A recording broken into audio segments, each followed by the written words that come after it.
Hello and welcome to the Redmen TV, proudly backed for the season by Ladbrokes. You know this by now. They've still got the new customer offer. Bet £5, get £20 in free bets. Terms and conditions in the video description below. If you want to get that bet £5, get £20 offer, click the link, go over there, place your bets, whatever.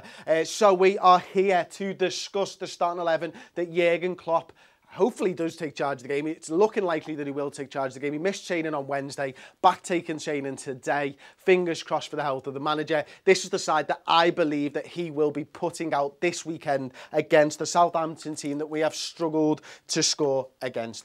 In goal, I believe it'll be Simon Mignolet back in there. Trent Alexander-Arnold at right back? Nope. I think it's going to be Joe Gomez once again. And centre-backs will be Joel Matip and Ragnar Klavan in at centre-half with him. Alberto Moreno in at left-back now. Loads of shouts of whether Trent Alexander-Arnold could come back into this side. I think the safe option is to play Joe Gomez because I think there might be a formation change again. We might see something a little bit similar to what we saw against West Ham last time out in the Premier League. So I'm going to go Jordan Henderson's fighting fit, or he's fighting to be fit, sorry, for this game. I think it will be him and maybe Gini Wijnaldum in the centre of the park, something like that. And then you might see Alex Oxlade-Chamberlain and Phil Coutinho on the wings in like a 4-2-2-2 almost, which is kind of what we played against West Ham United. And up front, Mo Salah and Roberto Firmino. Now, the interesting thing, and some of the stuff that I'd seen with that West Ham game, and I wasn't here, I was away, I took a week off with the kids and stuff and the family and spent some time with them. But I watched the game back and I was really intrigued to see how Alex Oxlade-Chamberlain and Mo Salah sort of fit in against that West Ham side. And one of the things that I was really interested to see was the evolution of Firmino's role in this. Now, we know he likes to go out wide and create space for players to run into and stuff. And I felt the change in formation almost meant that Firmino would drop in and Mo Salah would essentially go and listen. I thought that was really good. And not only that, because Mo Salah, when he plays on that right-hand side, you know, he's got 7 Premier League goals for us so far this season. He's been outstanding. But the one weakness to having Mo Salah, if there is a weakness, is that he doesn't track back like maybe even a Phil Coutinho or something like that on the wing. But what you've got here is you've got Alexander Oxlade-Chamberlain, who has played as a wing-back for Arsenal, who is comfortable doing a little bit of the dirty work if he needs to. Now, you've got Joe Gomez there, who doesn't get forward quite as much as Alberto Moreno, but you've got Alexander-Arnold and Salah on that side, and it was a real strength for us against West Ham. So I want to sort of see a continuation of that almost. And then on that left-hand side, we know Alberto Moreno likes to attack. We know how good he is on the overlap with Phil Coutinho cutting inside, maybe a little bit more of Moreno, Firmino shifting out there, Coutinho dropping into that space there. So I think this is a formation that Liverpool could utilise at Anfield. And the reason is because you almost get 2 strikers in Mo Salah and Roberto Firmino. But when teams are sitting back against us, when we've played low block sides over the last few years, what's happened is we've tended to push both full-backs on and a midfielder and almost left the 2 there and Jordan Henderson to essentially man the defence on their own. And what that's meant from an attacking sense is, yes, we've got bodies forward and stuff, but the play's been overcrowded. We've seen Southampton, you know, they've played 4 and then a 4 in front of them, and Romeu partnered with another defensive midfielder last season, just sit there and just crowd this space out. So what I'm hoping for is to see maybe a little bit less, or a few less players, but a little bit more space, and then really working on those intricate passing moves to make sure that they can break through those lines. Firmino asking questions of the centre-back. Is he going to drop into that little hole in front of the centre-halves and they're not going to go with him? Or and pick up the ball in space and look to play in maybe Coutinho or an Alex Oxlade-Chamberlain or a Mo Salah? Or does the centre-back go with him and create that space for one of those players to run into? So this is the thing that I think we might see a little bit of evolution of this Liverpool side. This is how I think it should line up. Let me know yours in the comment section below. I'll get into some of those comments now. But if you want to give me some of your thoughts on this formation, then please do get in there. Someone, I'm not sure if this is the real name, or I Wank Neggy Time, wants to play Arnold, Matip, Gomez and Moreno as a back 4. Arnold, Matip, Gomez, Moreno. Yeah, and I can understand why. You know, we saw Gomez play well for England at centre-half, admittedly as one of the 3.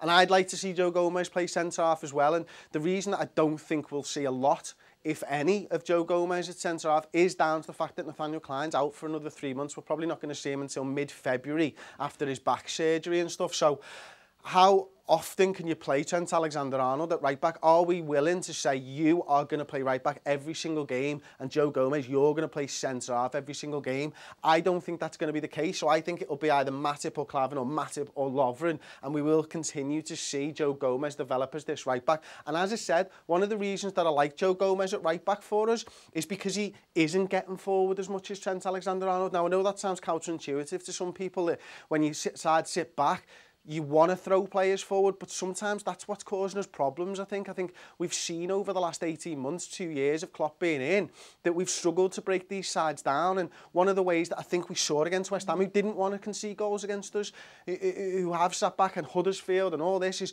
maybe throw a few less bodies forward. Don't be so heavy metal football. Have a little bit of control and a little bit of self-awareness, and make sure that you attack when you need to attack and have that space to attack into. So there you go. That answers your question. Have you got any more for me, Si? Yeah, Peter Reeves says, get Lallana back in ASAP. The perfect press is coming back, baby.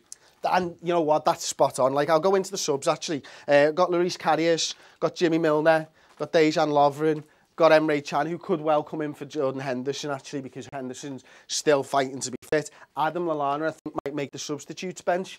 Sadio Mane as well. And then Daniel Sturridge. What a substitutes bench. Karius, Milner, Lovren, Can, Lallana, Mane, Sturridge.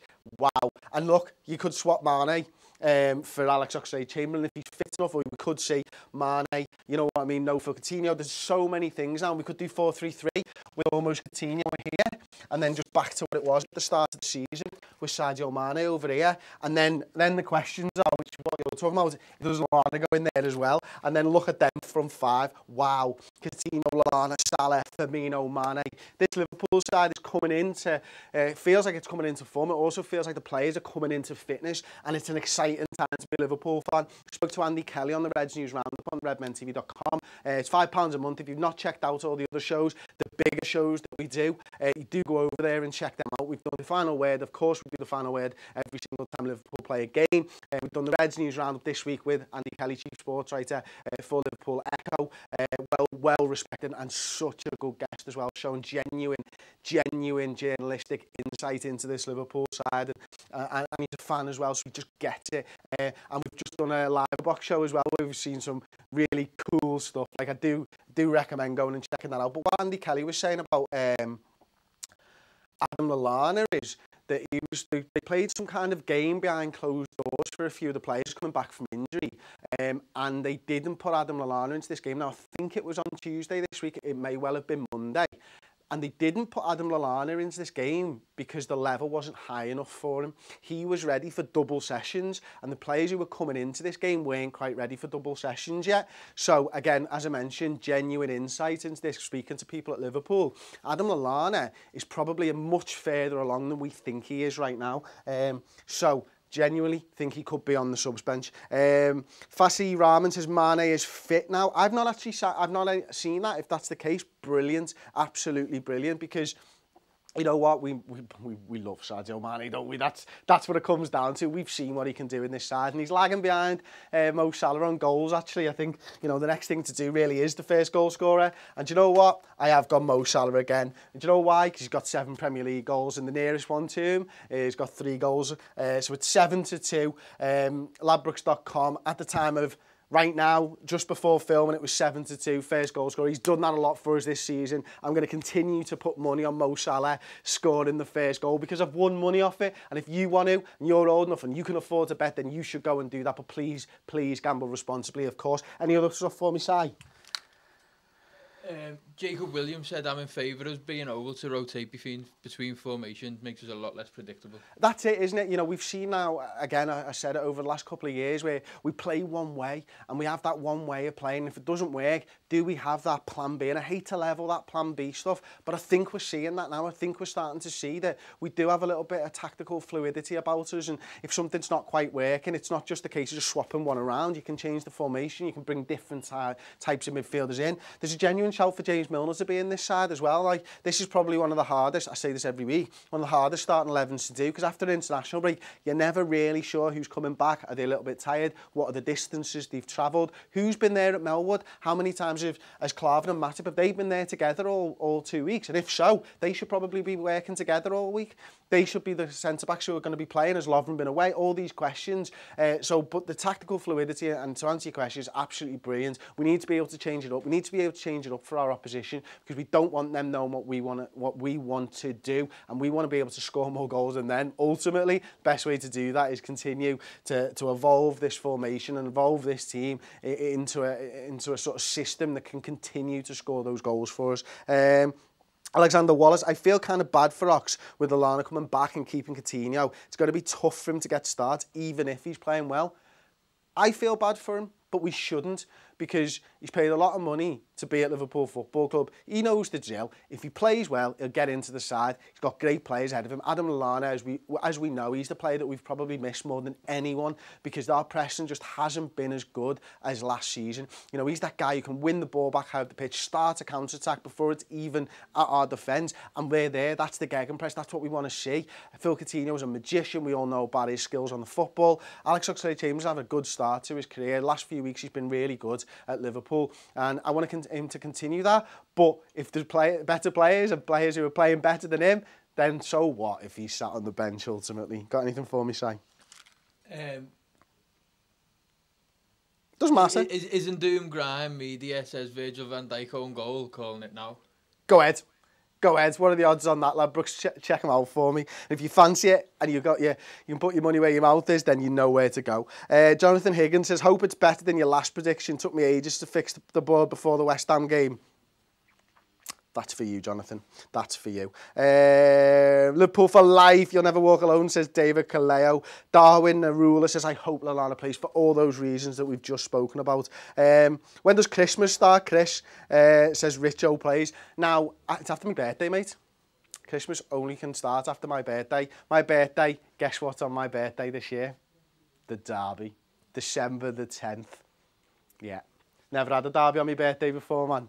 Could be a really great present, could be a really, really bad day for me. Really hope, really obviously doesn't need to be said, that Liverpool go out and smash Everton everywhere on that day for an absolutely brilliant birthday present for me. We won Christmas last year. We got Christmas off the Evertonians last year. Can we have Chris's birthday, please? Yes, hopefully. I believe Ward is our strongest goalkeeper, says Harry Gray. Titus has announced Van Dijk.